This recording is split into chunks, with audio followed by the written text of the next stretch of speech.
राम राम राम सर्वेभ्यः।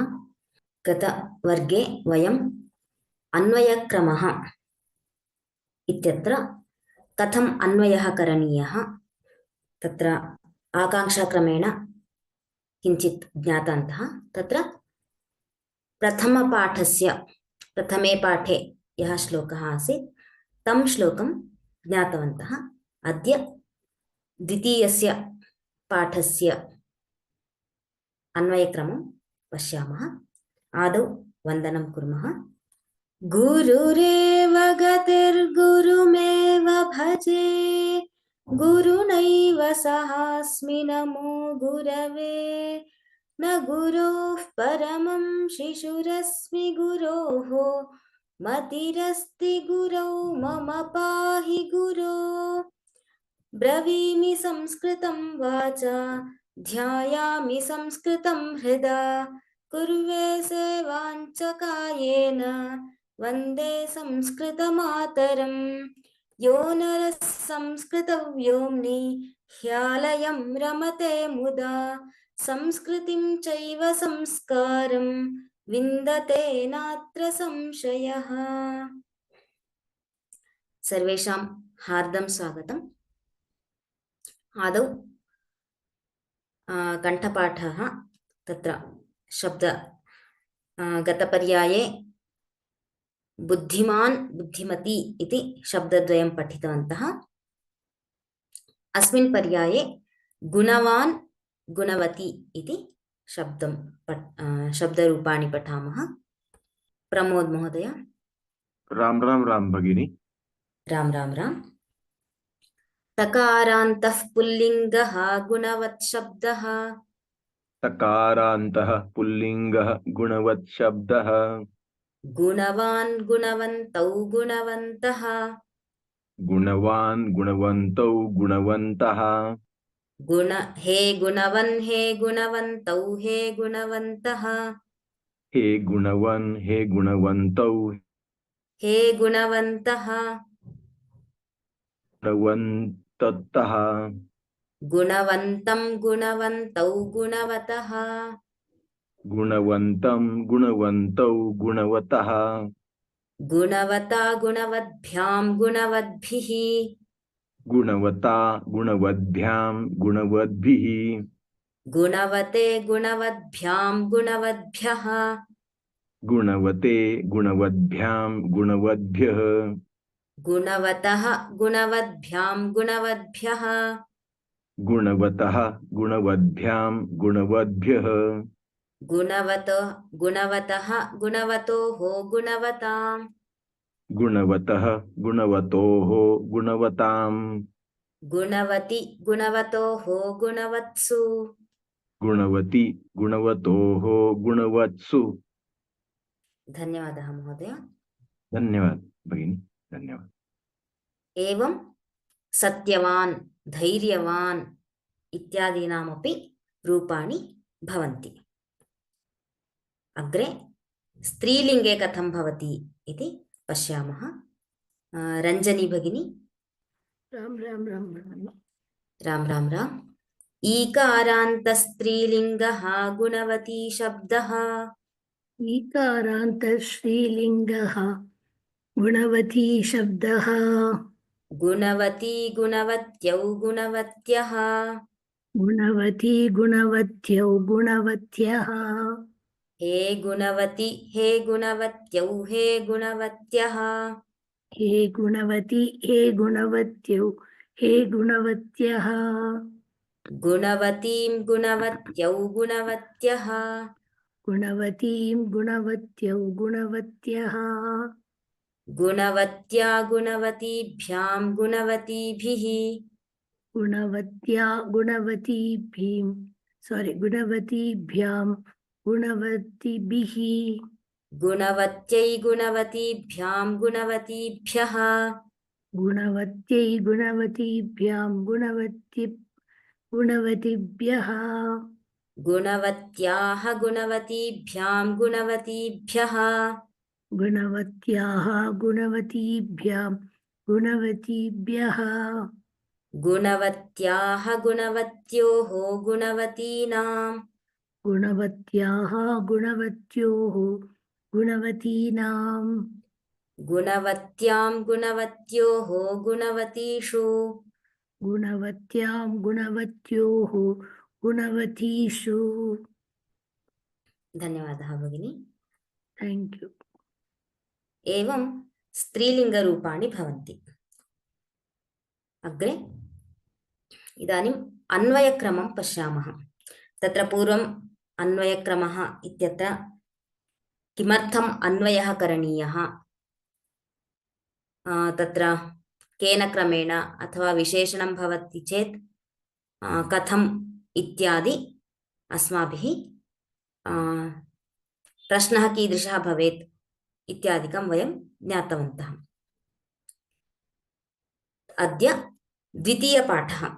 तत्र प्रत्येकं पाठे अन्वयक्रमः इति अस्ति। तत्र प्रत्येकं पाठे श्लोकद्वयम् अस्ति।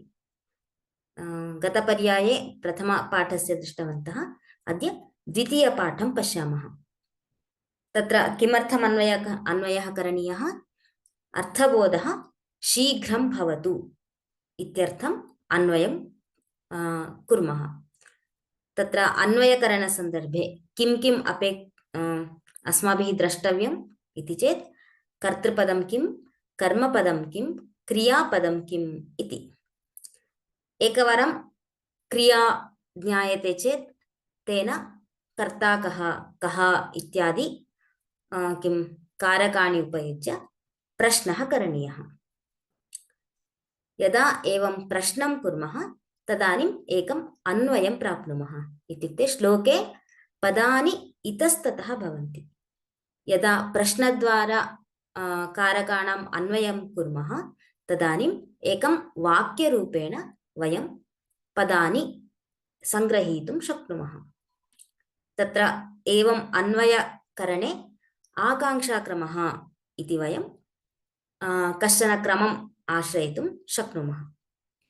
तत्र आकाङ्क्षाक्रमे आदौ किं करणीयं? क्रियापदं किम् इति ज्ञातव्यम्। अनन्तरं प्रश्नकरणद्वारा कारकाणाम् अन्वयः करणीयः। ततः यत्र विशेषणानि अथवा स्थानविशेषणानि एवं भवन्ति अथवा समयादिकम् एवं यदा भवन्ति तदानीं प्रश्नवाचकानां एतेषां किं, कुत्र, कति, कदा, कुतः, कथम् एतेषां एतान् शब्दान् उपयुज्य प्रश्नं कुर्मः। यदि विशेषणानि भवन्ति तर्हि कीदृश इति। यदि त्वा, तुमुन्, ल्यप् इत्यादिकं भवति चेत् तत्र किं कृत्वा, किमर्थं, किं कर्तुम् इत्यादि रूपेण प्रश्नं कर्तुं शक्नुमः। तत्र किं ज्ञातम् अस्माभिः? अस्माकं पाठ्यक्रमे संक्षेपरामायणस्य चिताः श्लोकाः एव सन्ति। तर्हि संक्षेपरामायणं तत्र बालकाण्डस्य प्रथमः सर्गः सः। तत्र 100 श्लोकाः सन्ति। तत्र आदौ वयं पूर्वं किं जातम् इति गतवर्गे ज्ञातवन्तः। तत्र आदिमपञ्चश्लोकेषु वाल्मीकिः नारदं प्रति प्रश्नं पृच्छति। सः प्रश्नः तत्र सङ्गृहीतः। तत्र गुणवान् कः वीर्यवान् इत्यादि रूपेण वाल्मीकिः नारदं प्रति प्रश्नं पृच्छति। ततः नारदः किं वदति? भवान् यान् गुणान् पृष्टवान् अथवा तादृशगुणाः एकस्मिन् मनुष्ये भवितुं न शक्यन्ते, अतः तादृशः दुर्लभः अस्ति इत्येतत् श्लोकद्वयेन सह वदति। ततः उत्तरमपि वदति, परन्तु नास्ति, तादृशः कश्चन अस्ति, सः कुत्र जन्म प्राप्तवान् इत्यादिकम् उत्तररूपेण नारदस्य वचनानि एवं 10 श्लोकेषु 8मश्लोकतः 18 श्लोकपर्यन्तम् एवं रामस्य वर्णनं कृतमस्ति। तत्र अन्ते प्रायः 19 प्रथमपङ्क्तिं पर्यन्तं यावत् धनदेन समस्त्यागे सत्ये धर्म इवापरः इत्येतावत्पर्यन्तं रामस्य वर्णनं नारदः करोति। ततः किं भवति? ततः तादृशं रामं पिता, रामस्य पिता यः दशरथः अस्ति, सः किं कर्तुम् इच्छति इति द्वितीयपाठे उक्तम् अस्ति। तत् अद्य पश्यामः। अत्र संक्षेपरामायणम् इति किमर्थम् उच्यते इति चेत् रामायणस्य या कथा अस्ति सा संक्षेपरूपेण अत्र प्रथमे सर्गे उक्तमस्ति, अतः संक्षेपरामायणम् इति उच्यते। तत्र इदानीं दशरथः किं कर्तुम् इच्छति इति पश्यामः। आदौ श्लोकं पठामि। तमेवं गुणसम्पन्नं रामं सत्यपराक्रमं यौवराज्येन संयोक्तुमैच्छत् प्रीत्या महीपतिः इति अन्वयः। तत्र पदविभागः कः इति पश्यामः। तम् एवं गुणसम्पन्नं रामं सत्यपराक्रमं यौवराज्येन संयोक्तुम् ऐच्छत् प्रीत्या महीपतिः। अत्र यदि अवलोकयन्ति चेत् संयोक्तुम् ऐच्छत् इत्यत्र किं मकारः अस्ति, अतः म प्लस् ऐ मै इति भवति खलु। एवं यत्र भवति, यत्र संयुक्तं भवति तत्र विभजनीयम् अस्माभिः। पदविभागे विभागः करणीयः। संयोक्तुम् ऐच्छत् इति एषः पदविभागः। अत्र अन्वयम् अन्वयार्थं च पश्यामः। अत्र मया केवलं किं क्रियते, अद्य प्रश्नं दर्शयामि। प्रश्नं दर्शयामि, तस्य उत्तरं भवद्भिः वक्तव्यम्। यतोहि कथं करणीयम् इति भवतामपि अभ्यासः भवितव्यः। अतः वेङ्कटरमण महोदय, प्रश्नं दर्शयामि, तस्य उत्तरं वदतु। आदौ किं ज्ञातव्यम् अस्माभिः? राम राम राम। क्रियापदं किम् इति ज्ञातव्यम्। श्लोके क्रियापदं किम्? क्रियापदं महीपति। महीपतिः इति वा? महीपतिः न, इतोपि एकवारं पदविभागं दर्शयामि वा? पदविभागं दर्शयामि, पश्यतु किं भवितुं शक्यते अत्र। प्रीत्या प्रत्या प्रीत्या इति आम्, तत् प्रीत्या इति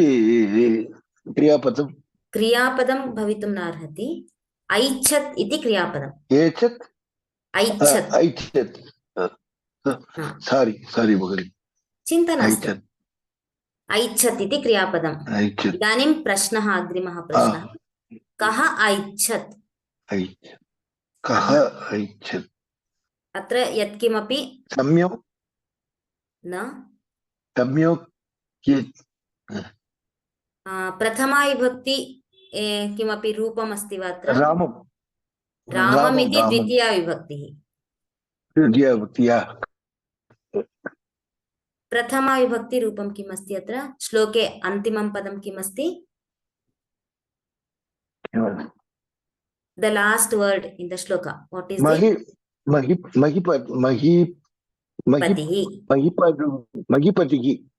Yes, महीपतिः। महीपतिः ऐच्छत्। महीपतिः means राजा।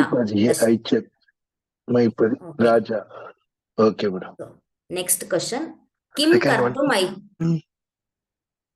Last question. किं कर्तुम् ऐच्छत्? किं कर्तुं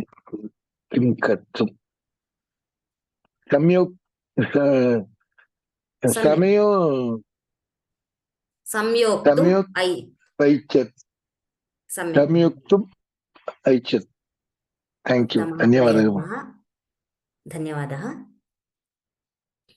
संयोक्तुम् ऐच्छत्, तत्र यौवराज्येन संयोक्तुम् ऐच्छत् इति स्वीकुर्मः।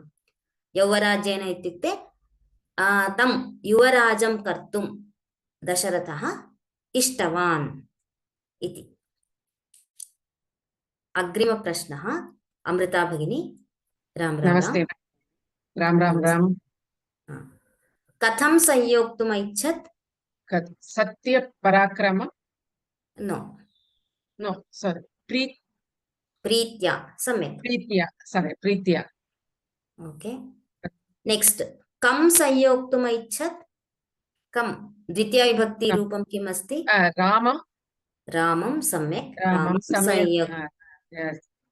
इदानीं रामस्य विशेषणम् एकम् अस्ति, अतः प्रश्नः किं भवति? कीदृशं रामं? कीदृशं रामं? त्वमेवं गुणसम्पन्नं सत्यपराक्रमं। सम्यक् उत्तमं भगिनी, धन्यवादः। एवं प्रीत्या सुखेन संयोक्तुम् ऐच्छत्। कं रामं। सः रामः कीदृशः? तस्य अस्मिन् श्लोके इन् दिस् श्लोक द विशेषण of Ram given, so the question will be कीदृशं रामम्। एवं गुणसम्पन्नम्। एवम् इत्यनेन पूर्वं वाल्मीकिः प्रश्नं पृष्टवान् खलु, गुणवान्, वीर्यवान्, धर्मज्ञः इत्यादि रूपेण सः प्रश्नं पृष्टवान्, अतः पूर्वोक्त गुणयुक्तम् इति। तत्र इतोपि रामस्य विशेषणम् अस्ति इति कारणात् प्रश्नः पुनः कीदृशम् इति प्रश्नं करणीयं, तदा उत्तरं किं प्राप्नुमः? सत्यपराक्रमं तम् इति उत्तरं प्राप्नुमः। एवम् अन्वयः, तस्य अन्वयार्थं च ज्ञातवन्तः। इदानीं सम्पूर्णम् अन्वयम् एकवारं पश्यामः। किमस्ति? महीपतिः एवं गुणसम्पन्नं सत्यपराक्रमं तं रामं यौवराज्येन संयोक्तुं प्रीत्या ऐच्छत्, अथवा प्रीत्या यौवराज्येन संयोक्तुम् ऐच्छत्, एवमपि कर्तुं शक्यते। तर्हि तस्य तात्पर्यम् अथवा भावार्थः कः इति पश्यामः। किमस्ति? राजा दशरथः नियतात्मा इत्यादिभिः पूर्वोक्तैः गुणैः युक्तं सम्पन्नं रामं, सुतं रामं युवराजरूपेण पट्टाभिषेकं कर्तुम् इष्टवान् इति तात्पर्यम्। अत्र यौवराज्येन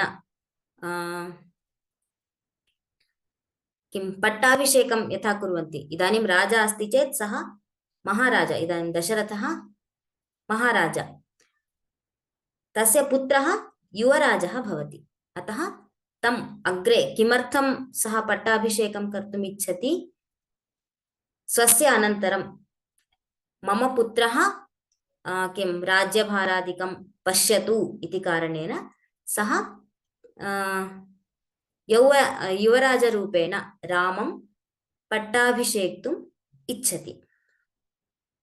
यदा एवम् इच्छति तदानीं मन्त्रीन् सर्वान् सूचयति, एवं तत्र सिद्धताः करणीयाः, अतः सर्वविधान् सिद्धतान् कुर्वन्तु इति राजा दशरथः मन्त्रीन् सूचयति। तदनुगुणं किं सिद्धताः आरब्धाः, अयोध्यायां सिद्धताः आरब्धाः। तदानीं किं भवति इति पश्यामः। तस्याभिषेकसंभारान् दृष्ट्वा भार्याथ कैकयी पूर्वं दत्तवरा देवी वरमेन मयाचत विवासनं च रामस्य भरतस्याभिषेचनम् इति। तत्र कथां वयं जानीमः, तथापि किं तत्र श्लोकरूपेण कथं कथा वर्णिता इति अत्र अस्ति। सो आदौ पदविभागं कोऽपि, पार्वती भगिनी। नमस्ते महोदय। नमस्ते। तस्य अभिषेकसंभारान् दृष्ट्वा भार्या अथ कैकेयी पूर्वं दत्तवरा देवी वरम् एनम् अयाचत। विवासनं च रामस्य भरतस्य अभिषेचनम्। सम्यक् उत्तमं भगिनी, सम्यक् उक्तं, धन्यवादः। इदानीम् अत्र पूर्वम् अस्माभिः सन्धिः पठिता खलु। अत्र भार्या अथ, अत्र सवर्णदीर्घसन्धिः अस्ति। किं ज्ञातम् अस्माभिः? यत्र सन्धिः अस्ति पदविभागसन्दर्भे सन्धिं विभजनं कुर्मः। पदद्वयं पृथक् पृथक् कृत्वा पदविभागे लेखनीयं। सो भार्या अथ, भार्याथ इति श्लोके अस्ति। एवमेव भरतस्य अभिषेचनम् इत्यत्रापि सवर्णदीर्घसन्धिः अस्ति। भरतस्याभिषेचनम्। अत्र वरमेनम् अयाचत इत्यत्र वरम् एनम् अयाचत इति पृथक् पृथक् पदानि भवन्ति। तत्र मकारः एकारः मिलित्वा मे इति भवति, मकारः अकारः मिलित्वा म इति भवति। अतः सम्पूर्णरूपेण वरमेनम् अयाचत इति दत्तमस्ति। अग्रे अन्वयं पश्यामः। वेङ्कटनरसु महोदय। राम राम भगिनी। राम राम राम। श्लोके क्रियापदं किम् अस्ति? भरतस्य अभिषेचनम्। साक्षात् क्रियापदं नास्ति तत्। तस्य दृष्ट्वा भार्याके दत्तं वरमेन अयाचत। अयाचत इति अयाचत। सम्यक्। का अयाचत? भार्या कैकेयी अयाचत। भार्या कैकेयी अयाचत। इदानीं तत्र कैकेय्याः किं विशेषणानि सन्ति। अतः कीदृशी सा कैकेयी? दत्तवरा देवी। कदा दत्तवरा? पूर्वं दत्तवरा देवी। सम्यक्, पूर्वं दत्तवरा देवी। उत्तमं महोदय, धन्यवादः। धन्यवादः मान्य। So here ayachata, so ayachata varam yachitavati iti artha. So here in this context the meaning will be aprichat iti bhavati. She asked, she means who iti prashnah bhavati. So ka bharya devi Kaikeyi. Who is she? She is सा दशरथस्य पत्नी, दशरथस्य द्वितीया पत्नी अस्ति। तस्याः विशेषणम् अस्ति। विशेषणानि इदानीं यदा विशेष्य विशेषणभावे वयं किं ज्ञातवन्तः? विशेष्यस्य यद्लिङ्गं तदेव लिङ्गं वचनं विभक्तिः विशेषणस्यापि भवति इति ज्ञातवन्तः। सो हियर भार्या कैकेयी इति अस्ति। कैकेयी it is in स्त्रीलिंग, it is स्त्रीलिंग शब्द and प्रथमा विभक्ति एकवचन। प्रथमा विभक्ति एकवचन रूपाणि कानि कानि सन्ति इति ज्ञातव्यम्। सो भार्या इज प्रथमा विभक्ति एकवचन, देवी इज प्रथमा विभक्ति एकवचन, दत्तवरा प्रथमा विभक्ति एकवचन। सो all these are Visheshanas, means Visheshanas of Kaikeyi.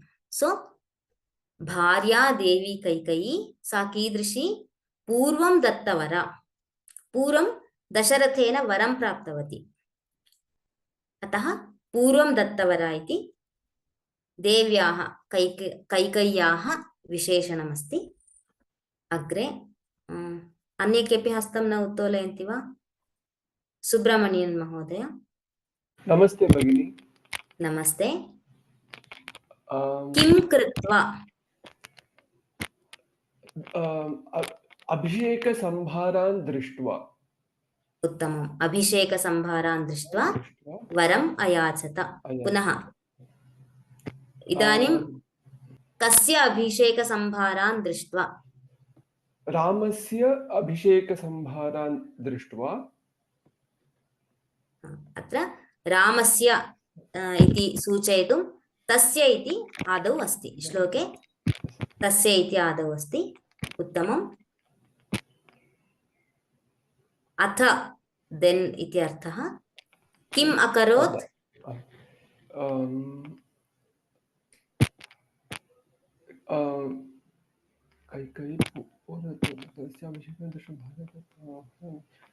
वरम् अयाचत सम्यक् वरम् अयाचत कं वरम् अयाचत कैकेयी अयाचत कं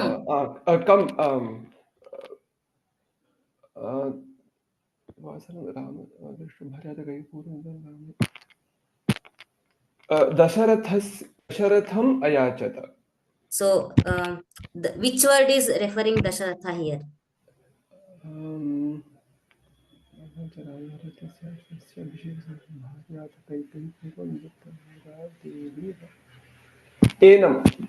एनं सम्यक् एनम् अयाचत नेक्स्ट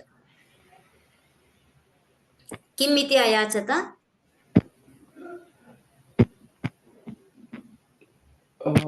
वरम् अयाचत वरं what is the what did she ask तृतीया पंक्ति अयाचत भरतस्याभिषेचनम् अयाचत okay so first she asked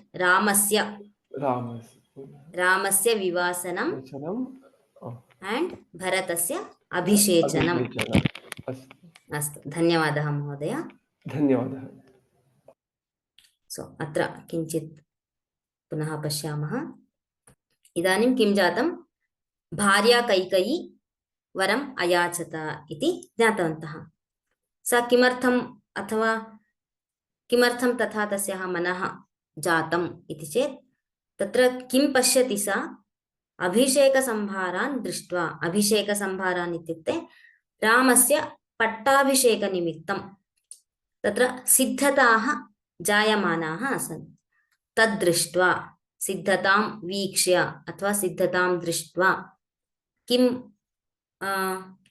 कस्य निमित्तं सिद्धताः क्रियमाणाः आसीत् रामस्य पट्टाभिषेकनिमित्तं सो द वर्ड कस्य इदानीं प्रश्नः कथं भवति प्रश्नः कस्य इट इज इन षष्ठी विभक्ति षष्ठी एकवचन so in the shloka also we have to identify that षष्ठी vibhakti so when you ask the question then also so it is tasya it is the form of tat shabda षष्ठी ekavachana form so the question should be in षष्ठी kim shabdasya षष्ठी ekavachanantena प्रश्नः भवेत् सो कस्य अभिषेकसंभारान् दृष्ट्वा सो in the श्लोका it is तस्य the word तस्य रेफर्स टू रामस्य अभिषेकसंभारान् दृष्ट्वा भार्या देवी कैकेयी वरम् अयाचत सो अथ इति अस्ति भार्या अथ एतद् दृष्ट्वा वरम् अयाचत इति अस्ति खलु अथ इत्युक्ते लेटर् अथवा देन् इति अर्थः किम् अकरोत् पुनः किं तत्र कश्चन प्रसङ्गः जातः एवम् अभिषेकादिकं सा दृष्ट्वा वरं पृच्छति इति तत्र किं वरं किं पृच्छति इत्यादि अपि तत्र अग्रिम पंक्तौ अस्ति अतः किम् अकरोत् वरम् अयाचत किम् अयाचत इत्यपि साक्षात् प्रश्नं कर्तुमपि शक्नुमः, नो प्राब्लम्. सो वरम् अयाचत. कम् अयाचत. So we got the kriya here, kriya pada we got here. So kaikai iti tu janimah. Kam pritchati tarhi varam iti chet kam ayachata enam. So varam enam in the shloka, if you observe, varam enam ayachata. The word enam refers to Dasharatha, the king. Dasharatham ayachata. किम इति वरम इति ज्ञातम. किम वरम पृच्छति इति प्रश्नः भवति खलु. कम वरम पृच्छति इति प्रश्नः भवति. अतः किम इति अयाचत. किम करणीयम् इति अयाचत.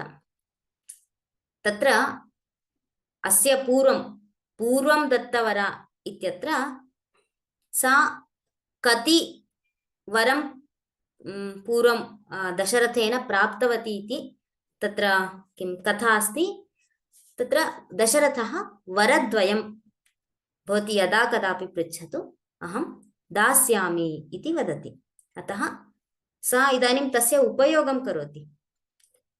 किम् इति करोति? रामस्य विवासनं, रामस्य वनवासः भवतु, भरतस्य अभिषेचनं. भरतः कः अस्ति? कैकेय्याः पुत्रः अस्ति. अतः मम पुत्रस्य भरतस्य पट्टाभिषेकः भवतु, रामस्य वनवासः भवतु इति पृच्छति. एवम् अन्वयम् एकवारं पश्यामः. अथ तस्य अभिषेकसंभारान् दृष्ट्वा पूर्वं दत्तवरा भार्या देवी कैकेयी रामस्य विवासनं भरतस्य अभिषेचनं च इति वरम् एनम् अयाचत इति तत्र सामान्यतया यत्र अध्याहारम् अथवा किमपि वक्तुम् इच्छामः तादृशसन्दर्भे we add some words. So sometimes if there is no kriya pada in shloka, then we add asti or bhavati. So those words we written in brackets. So here abhishechanam cha iti varam enam ayachata. एवं तस्य तात्पर्यम् एकवारं पश्यामः. तात्पर्यं भवतां पुस्तके अस्ति. सो अत्र एवम् अवगमनार्थं सूचयामि. रामस्य पट्टाभिषेकनिमित्तं सिद्धतादिकं दृष्ट्वा सोढुम् अशक्ता, किं तत्र असहमाना इति वक्तुं शक्नुमः. सोढुम् अशक्ता दशरथस्य पत्नी कैकेयी सा दशरथेन दत्तं वरद्वयं स्मृत्वा दशरथं वरद्वयम् अपृच्छत्. रामस्य वनवासः तथा रामस्य परतया स्वपुत्रस्य भरतस्य पट्टाभिषेकं च अपृच्छत् इति एवं सामान्यार्थः अत्र दत्तः. भवन्तः लेखनसन्दर्भे इतोपि सम्यक् लेखितुम् अर्हन्ति. एवं अन्वयक्रमे किम् अद्य द्वितीयपाठं ज्ञातवन्तः. तृतीयपाठस्य भवन्तः एकवारं स्वयं कुर्वन्तु. तत्र कथमिति वयम् अग्रिमपर्याये पश्यामः. सो अग्रे काव्यकथा. तत्र गतपर्याये एकं काव्यकथायाः एकं सन्दर्भं वयं ज्ञातवन्तः. इदानीं तत्र द्वितीयपाठस्य काव्यकथा इति भागस्य द्वितीयः पाठः. Those who did not get the chance, they can raise their hands. अमृता भगिनी. राम राम राम. राम राम राम. सिंहतिलिपयोः संवादः. नन्दिनी अन्यस्मिन् दिने नृपस्य परीक्षां कृतवती. सा हिमालयस्य गुहां प्रविष्टवती. दिलीपः पर्वतस्य सौन्दर्यं पश्यन् आसीत्। तदा एकः सिंहः नन्दिनी बलात्कारेण गृहीतवान्। तेन पीडिता धेनुः उच्चैः क्रन्दनं कृतवती। नृपः आक्रन्दनं श्रुतवान्। धेनुम्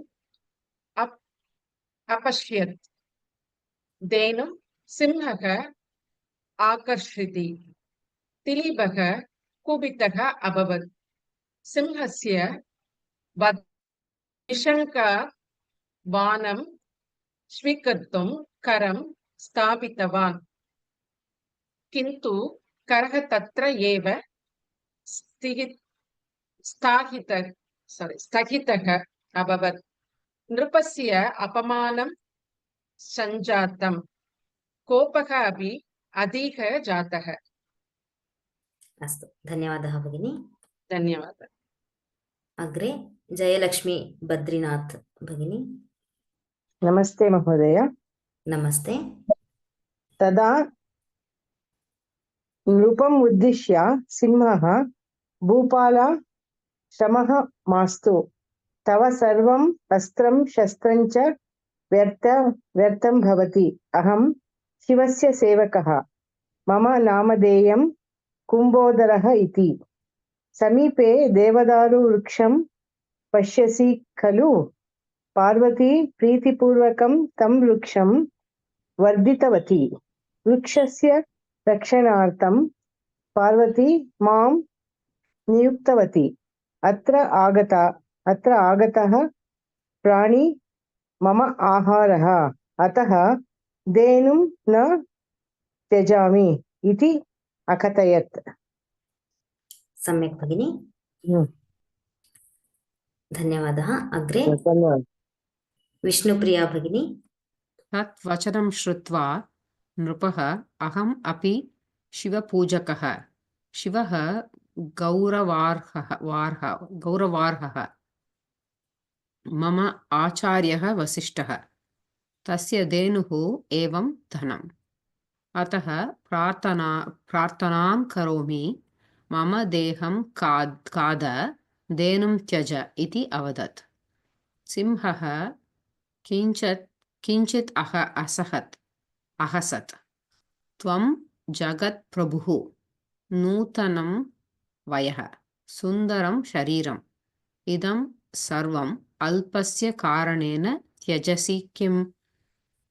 त्वं विचारमूढः इति अकथयत्। सम्यक्, धन्यवादः भगिनी। इदानीम् अत्र या कथा अस्ति तत्र किञ्चित् किं पश्यामः, सन्धिसहितानि पदानि कानि इत्यादिकं पश्यामः। तत्र हस्तम् उत्तोलयन्ति चेत् प्रश्नं कर्तुं शक्नोमि। अस्तु, प्रमोद महोदय। राम राम राम भगिनी। राम राम राम। अस्मिन् किं गद्यभागे पैराग्राफ् मध्ये सन्धिपदानि कानि सन्ति? नन्दिनी अन्यस्मिन् दिने रूपस्य वर्षं हिमालयस्य गुहां प्रविष्टवती। दिलीपस्य पर्वतस्य सौन्दर्यम् पश्यन् आसीत्। तदा एकस्मिन् नन्दिनी गृहीतवान्। तेन पीडिता धेनुः उच्चैः क्रन्दनं कृतवती। अहं सिंहस्य वधं कर्तुं निश्चयं कृतवान्। निशङ्कात् बाणं स्वीकर्तुं करं स्थापितवान्, किन्तु करः तत्र एव स्थगितः अभवत्। नृपस्य अपमानं सञ्जातं। कोपः अपि नास्ति। सम्यक्, सन्धिः नास्ति, परन्तु परीक्षा इति कर्तुं शक्नुमः। परीक्षाम् इत्यत्र परि इति उपसर्गः,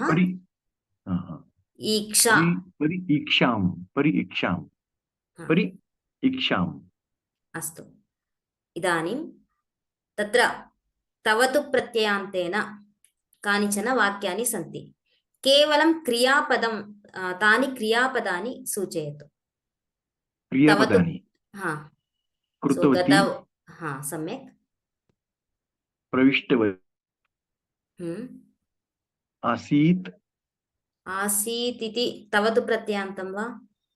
ओहो तवतु प्रत्ययान्तास् ओन्लि। तवतु प्रत्ययः तवतु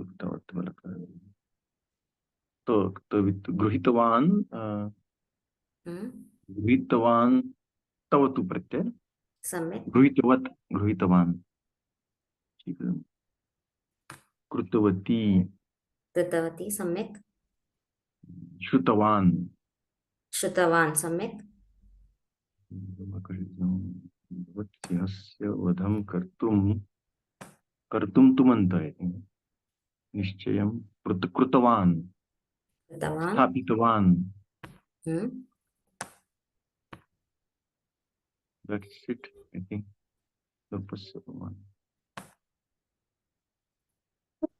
स्थापितवान्, that's it, I think. अपमानं सम्यक्, तावन्ति सन्ति। उत्तमं, धन्यवादः महोदय। धन्यवादः भगिनी। स्वर्णा भगिनी, can you hear me? Ram Ram भगिनी। राम राम राम। अत्र इदानीं तवतु प्रत्ययान्तरूपाणि सन्ति। तवतु तत्र मार्क् कृतमस्ति मया। तवतु प्रत्ययः कदा भवति इत्युक्ते, सो अकार्डिंग टू कर्तरि एंड कर्मणि, तवतु प्रत्यय इन विच प्रयोग वी यूज दैट? कर्तरि प्रयोगे तवतु प्रत्ययः, सो कर्मणि प्रयोगे क्त प्रत्ययः भवति, राइट? कर्मणि प्रयोगे तव्यतनीयर्। तव्यतनीयर् whenever it is विधिलिंग धातु। So here प्रत्ययः भवति। सम्यक्। So you have to change the tavatu sentences into kta.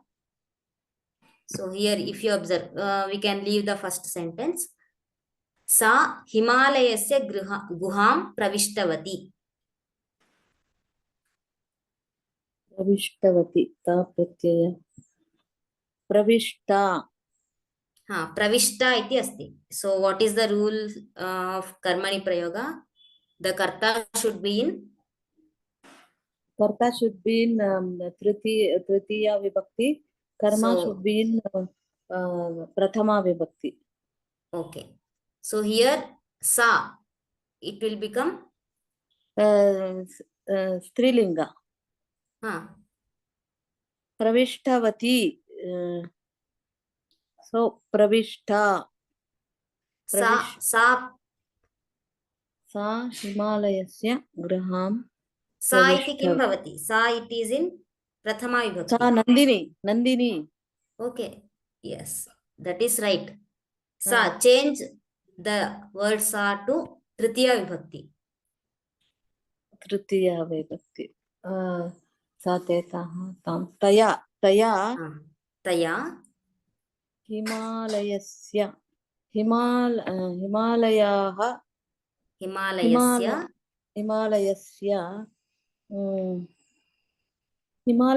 also we have to change. No, it is same as it is.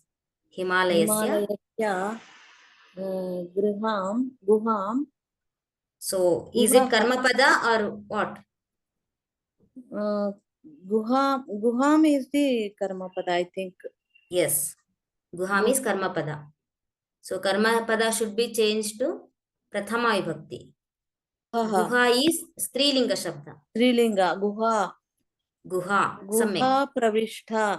pravishta. So the final sentence will be taya himalayasya गुहा प्रविष्टा। सम्यक्, उत्तमः प्रयत्नः भगिनी, धन्यवादः। सो राम महोदय। राम भगिनी। Ram. So the sentence will be सिंहः नंदिनीं बलात्कारेण गृहीतवान्। कर्मणि प्रयोगे वाक्यं परिवर्तयतु। सिंहः नन्दिनी बलात्कारेण गृहीत। सिंहः इट इज इन प्रथमा विभक्ति। सिंहेन सम्यक्। सिंहेन नन्दिनी बलात्कारेण गृहीत। नन्दिनीम् is कर्मपदा, so सिंहेन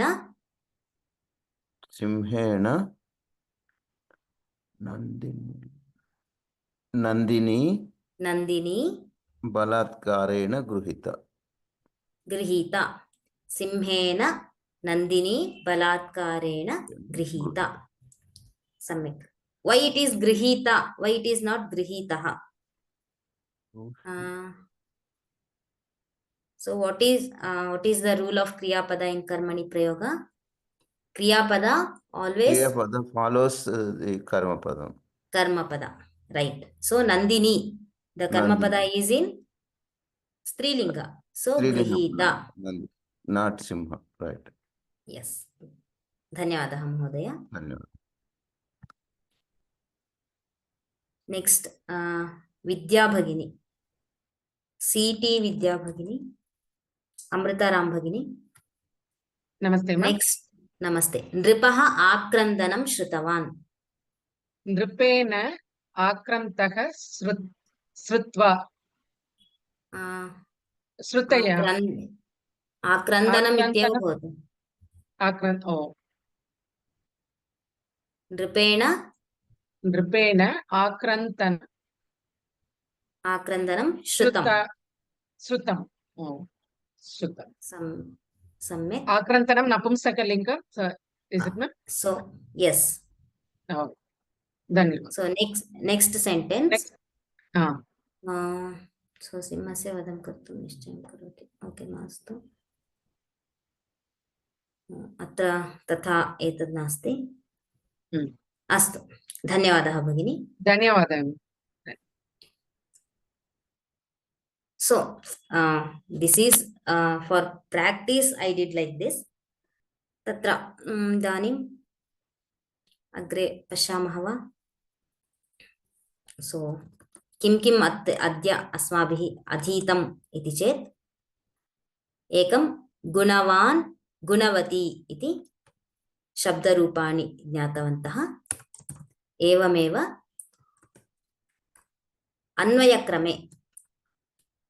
अन्वयक्रमे द्वितीयपाठस्य श्लोकद्वयम् अत्र पाठानुगुणं पश्यामः चेत् द्वितीय तृतीय श्लोकौ अस्माभिः ज्ञातौ।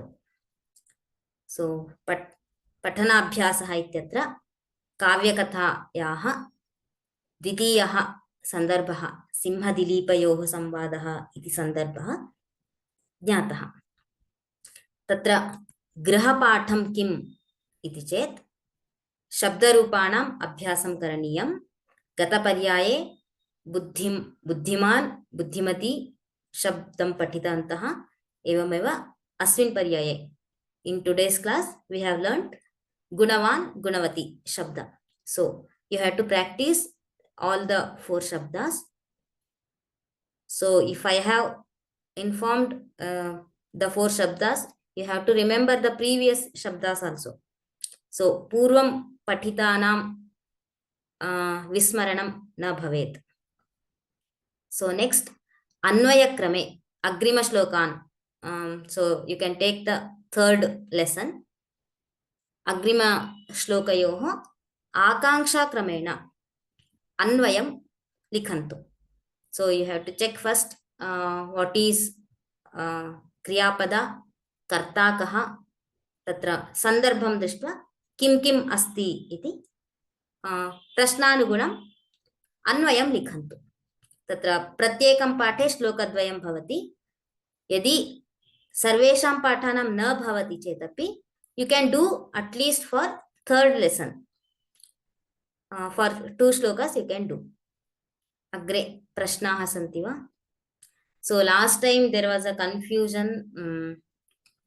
किमर्थं भावे प्रयोगे अन्यानि रूपाणि दर्शितानि इति। वस्तुतः भावे प्रयोगः एकवचनान्तेनैव भवति। अतः तत्र किं यत्र PDF अपलोड कृतं तानि निष्कासितानि. So the in bhave prayoga only the prathama form only we use. अन्येषां किमर्थम् अस्ति इति प्रश्नः भवति, परन्तु किं तत्र कर्मणि प्रयोगस्य भावे प्रयोगस्य च तत्र रूपाणि युगपत् दत्तानि, परन्तु ते असाधु इति कथं साधनीयम् इत्यादि अस्माभिः ज्ञातव्यं. परन्तु इन् भावे प्रयोग we use only prathama ekavachananta forms only we use.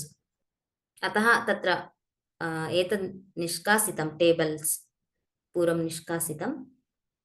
अन्य अस्मिन् अत्र अन्यस्मिन् इति किं सन्धिः नास्ति. If there is a sandhi, the final form will be anyasmin, right? Anyat iti shabdasya anyasmin iti saptami vibhaktihi. So anyasmin, here sandhi does not takes place. अन्ये प्रश्नाः सन्ति वा? So यदि न सन्ति तर्हि एकं काचित् सूचना अस्ति. किम् इत्युक्ते you have to update your profile. तत्र अस्माकं सर्वेषां स्टूडेंट एकं प्रोफैल् अस्ति खलु, तत्र स्वनाम सम्पूर्णं लिखन्तु. एवमेव तत्र वयः एज् कैटेगरी मध्ये where you are coming, the category is like 6 to 11, like that. In between where you are what is your age, you have to select the category, just category, not number. Exact number is not needed. And also your location and address, phone number. Please update your profile. So that is required for us. So अन्यः प्रश्नः अस्ति चेत् वक्तुं शक्नोमि. अस्तु, प्रायः प्रश्नाः न सन्ति. तर्हि अभ्यासं कुर्वन्तु. Maybe in the next week, maybe on Friday, I think I can take the exercise class on Karmani Prayoga, the all Karmani Prayogas, lat, lot, lang, ta, tavyatanir, all those. The exercise will be there, maybe on Friday. So अतः किम् अभ्यासं कृत्वा आगच्छन्तु. ततः पूर्वं बुधवासरे सूचयामि. बुधवासरे प्रायः exercise questions will be uploaded on Wednesday. अतः पठन्तः भवन्तु, मा विस्मरन्तु. धन्यवादः. राम राम राम.